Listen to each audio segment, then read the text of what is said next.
আসসালামু আলাইকুম রহমতুল্লাহ।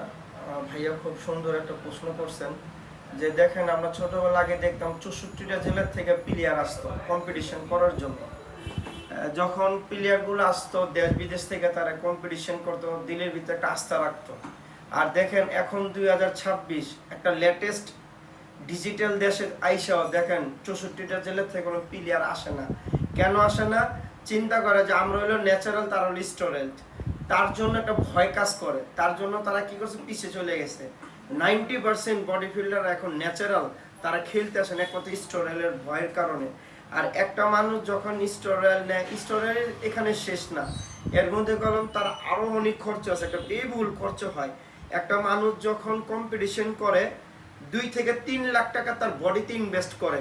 আর আমরা যখন কম্পিটিশন ন্যাচারাল, আমাদের কোনো আল্লাহ পাকের এত এত টাকা লাগে নেই। আমরা অল্প টাকার মধ্যে আমরা যে ন্যাচারাল যা খাওয়া দাওয়া করতাম, ওই খাওয়া দাওয়ার ভিতরে আমরা কম্পিটিশন করছি।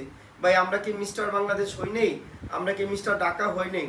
আপনারা ঠিক কথাই বলছেন। এখন যারা ন্যাচারাল আছেন, স্টোরেলের সাথে তো সাহস কুলায় না ভাই কম্পিটিশন করার জন্য। আমরা যে 2002 থেকে কম্পিটিশন করতেছি, এখনো ইনশাল্লাহ কম্পিটিশন করতে মন চায়। যারা কম্পিটিশন করতে চান আসেন, ন্যাচারাল আসেন, আমাদের সাথে ন্যাচারাল কম্পিটিশন করেন। এনিটাইম এনি হাউ আমরা কম্পিটিশন করতে চাই ন্যাচারাল ভাবে। আপনি কি মনে করেন যে ন্যাশনাল বডি বিল্ডিং যদি একটা গেম আয়োজন করা হয়, তাহলে অনেক প্লেয়ার দেশ গ্রাম অঞ্চল থেকে অবশ্যই আসবে? যারা ভালো ভালো বডি বানায় তারা গ্রাম সাইডে দূরদানে বসে আছে ন্যাচারাল কম্পিটিশন করার জন্য। ইনশাআল্লাহ আশা রাখি যদি আপনারা এই ন্যাচারাল কম্পিটিশনটা করেন, আমি আমার পক্ষ থেকে ইনশাআল্লাহ আমি যতটুকু পারবো ইনশাআল্লাহ আমি স্পন্সর করব ইনশাআল্লাহ। আরেকটা প্রশ্ন হলো কি যে স্টেরয়েডের যে বিষয়টা যেহেতু তুলছেন, স্টেরয়েডটা আসলে আমাদের হাড়ের মারাত্মক ক্ষতি করে এবং আমাদের নেশার একটা প্রভাব হয়ে যায়। যারা নিয়মিত স্টেরয়েড নেয় তারা এটার মধ্যে এডিক্টেড হয়ে যায়।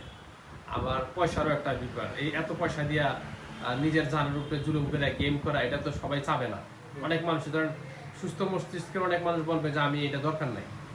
যেহেতু কোরআনের মধ্যে আমাদের নিজের জানের উপরে জুলুম করা নিষেধ, আরেকজনের জানের উপরে জুলুম করা নিষেধ। আল্লাহ তাআলা সুবহানাহু ওয়া তাআলা কিন্তু কোরআন স্পষ্ট বলে দিয়েছে। তো আমরা আরেকজনেরও স্টুডেন্ট নিতে না করব, হ্যাঁ, এবং নিজেও এটা নিব না।